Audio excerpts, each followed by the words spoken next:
Cantonment MLA Lasya Nanditha car ప్రమాదం మిస్టరీగా మారింది. ఓఆర్ఆర్పై రెండో లైన్లో ప్రయాణిస్తున్న ఆమె కారు 3, 4 లైన్లను దాటుకుని రైలింగ్ని ఢీకొట్టింది.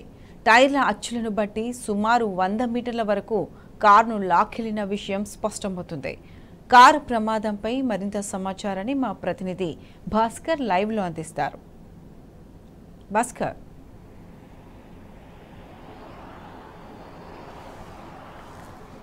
మేడ్చల్ ఎగ్జిట్ నంబర్ 6 నుంచి కారు పైకొచ్చింది. అయితే ఆ కారులో కంటోన్మెంట్ ఎమ్మెల్యే లాస్యానంతో పాటు పిఏ ఆకాష్ కూడా ఉన్నారు.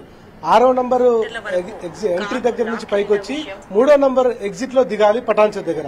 అయితే మనం చూస్తున్నటువంటి ఔటర్ రింగ్ రోడ్ మొత్తం పూర్తి స్థాయిలో ఔటర్ రింగ్ రోడ్ అనేది హైదరాబాద్ నగరం చుట్టూ పడుకున్న తాచుపాములాగా ఉన్నటువంటి తీరుగా ఉంటుంది. అయితే ఈ ఎంట్రీ వచ్చిన తర్వాత అమీన్పూర్ ఏరియా నుంచి పటాన్చెరు ఏరియాలోకి ఎంటర్ అవుతున్న సందర్భంలో దాదాపు 100 నుంచి 200 మీటర్ల పాటు ఆ కారును లాక్కొని వెళ్లినటువంటి ఆనవాళ్లు ఉన్నాయి. ప్రస్తుతం ఎగ్జిట్ నెంబర్ 3 దగ్గర ఉన్నటువంటి లాస్యానందిత కారు పైన కూడా రెడీమిక్స్ కి సంబంధించినటువంటి సిమెంట్ ఆనవాళ్లు లభిస్తున్నాయి.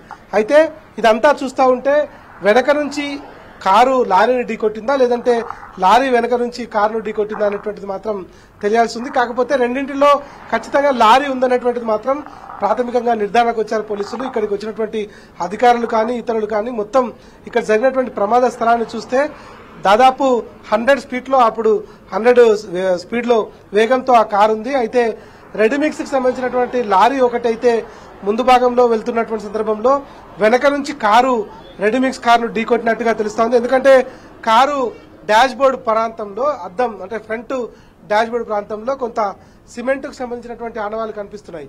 వెనక నుంచి ఒకవేళ ఆ రెడీమిక్స్ ఢీకొడితే అది యాక్సిడెంట్ జరిగే సందర్భంలో ఆ సిమెంట్ సంబంధించినటువంటి ఆనవాళ్లు పడున్నాయని చెప్తున్నారు. లేదంటే వెనక నుంచి రెడీమిక్స్ లారీ ఏదైనా ఆ కారును ఢీకొడితే అట్లా కంట్రోల్ తప్పి నేరుగా వెళ్లి రైలింగ్ ఏమన్నా తాకిందా, ఈ రెండింటిలో క్లారిటీ రావాల్సిన అవసరం కనిపిస్తుంది. ఎందుకంటే మనం ఇక్కడ చూస్తున్నటువంటి స్పాట్ లో ఆమెకు సంబంధించినటువంటి కారు ఏదైతే డ్రైవర్ సైడ్ ఉండేటువంటి రైట్ సైడ్ ఉండేటువంటి మిర్రర్ ఏదైతే లైట్ ఉందో ఆ లైట్ మాత్రం స్పాట్ లో కనిపిస్తా ఉంది.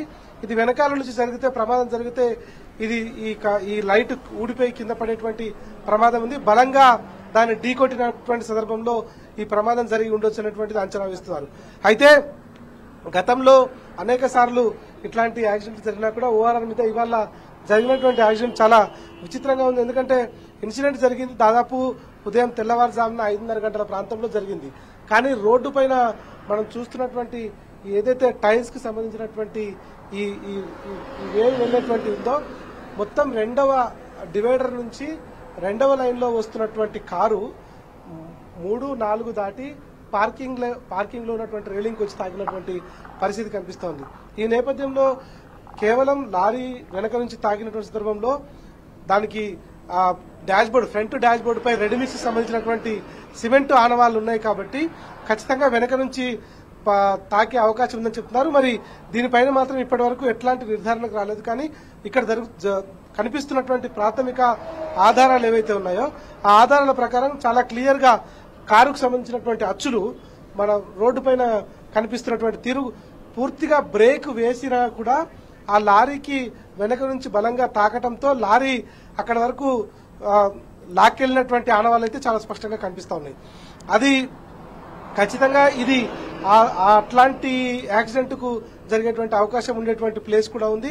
స్ట్రైట్ గా వస్తున్నటువంటి రోడ్డు ఒక్కసారిగా అమీన్పూర్ జ్యూరిడిక్షన్ నుంచి పటాన్చెరు జ్యూరిడిక్షన్ లోకి ఎంటర్ అవుతున్నటువంటి సందర్భంలో రెడీమిక్స్ లారీని ఓవర్టేక్ చేయబోయి ఈ ఇన్సిడెంట్ జరిగిందా అనేటువంటిది అయితే చాలా స్పష్టంగా కనిపిస్తుంది. ఎందుకంటే ఇక్కడ వరకు లాక్కొచ్చినటువంటి సందర్భంలో సడన్ గా ఇక్కడ రైలింగ్ ను ఢీకొట్టింది. రైలింగ్ ను ఢీకొట్టి కొట్టడంతోనే ఆ లారీ వదిలిపెట్టేటువంటి పరిస్థితి కనిపిస్తా ఉంది.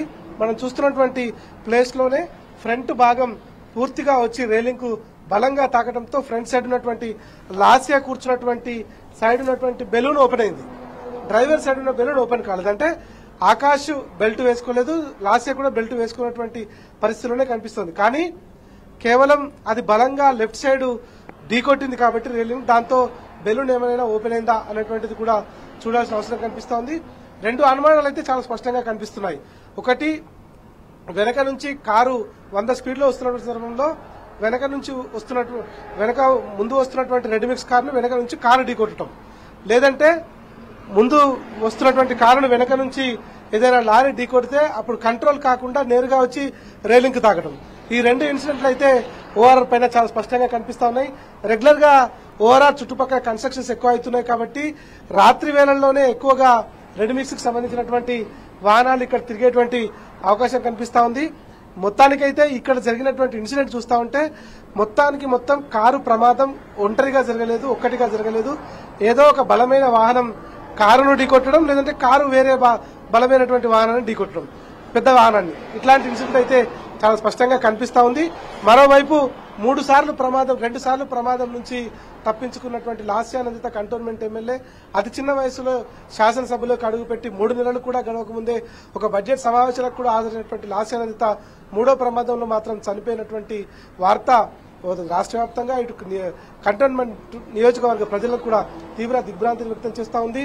ఇక్కడ మొదటిసారి ఆమె లిఫ్ట్ లో ఇరుక్కున్నప్పుడు కొంత ఇబ్బంది పడింది, అవస్థ పడింది, ఊపిరాడక ఆ రోజు కొంచెం ఇబ్బంది పడింది. ఫిబ్రవరిలో బీఆర్ఎస్ అధినేత కేసీఆర్ పెట్టినటువంటి మీటింగ్ కు నల్గొండకు హాజరై తిరిగి వస్తూ ఆమె స్వయాన వాహనం స్కార్పియో పూర్తిగా దగ్ధమైంది. దాంట్లో డ్రైవర్ చేసిన తప్పిదం వల్ల ఒక హోంగార్డ్ కూడా చనిపోయాడు. మూడోసారి XL6 ఎరిటిగాకి సంబంధించినటువంటి కంపెనీ, స్విఫ్ట్ కి సంబంధించినటువంటి కంపెనీ, మారుతి సుజుకి సంబంధించినటువంటి వర్షన్లో వచ్చినటువంటి కొత్త వెహికల్ 6 దానికి సంబంధించినటువంటి బెలూన్స్ ఉన్నా కూడా 6 ఎయిర్ బ్యాగ్స్ ఉన్నా కూడా అవి ముందు భాగంలో ఒకటి ఓపెన్ అయి ఆమె చనిపోయింది. దాంట్లో ఆకాశ్ అనేటువంటి తన పిఏ వాహనం నడుపుతుండగా ఆమె సైడ్ లో పక్కన డ్రైవర్ పక్క సీట్ లో కూర్చొంది.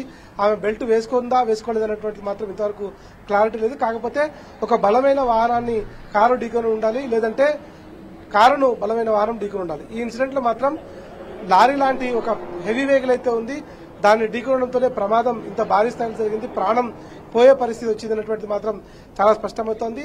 అయితే దీనికి సంబంధించి పోలీసుల విచారణలో ఏ అంశాలు బయటపడతాయి విచారించినటువంటి సమయంలో, ఎందుకంటే మనకు ఎగ్జిట్ నంబర్ 3 పటాన్ చెరువు దాదాపు మనం ఉన్నటువంటి స్పాట్ నుంచి 4 కిలోమీటర్లు ఉంది. వాళ్ళు మేడ్చల్లో ఎంటర్ అయ్యారు, అది ఎంట్రీ నంబర్ 6. అక్కడి నుంచి ఇక్కడికి 25 కిలోమీటర్లు ఉంది. ఇక్కడ నుంచి మళ్ళీ దిగే స్పాట్ ఒక 4 కిలోమీటర్లు ఉంది.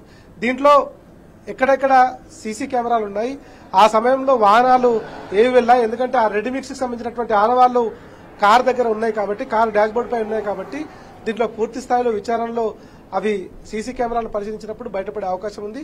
దీంట్లో ప్రమాదాన్ని జరిగినటువంటి సందర్భం, ప్రమాదం జరిగిన తీరుతెన్నులు కూడా కేవలం ఆ లారీకి సంబంధించినటువంటి వాళ్ళే చెప్పే అవకాశం ఉంది. ఒకవేళ లారీ డ్రైవర్ కూడా నిద్రావస్థలో ఉంటే దీనిపైన పూర్తి స్థాయిలో క్లారిటీ వచ్చే అవకాశం కూడా లేదు.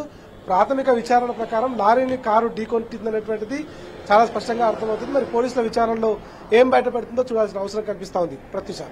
రైట్ భాస్కర్.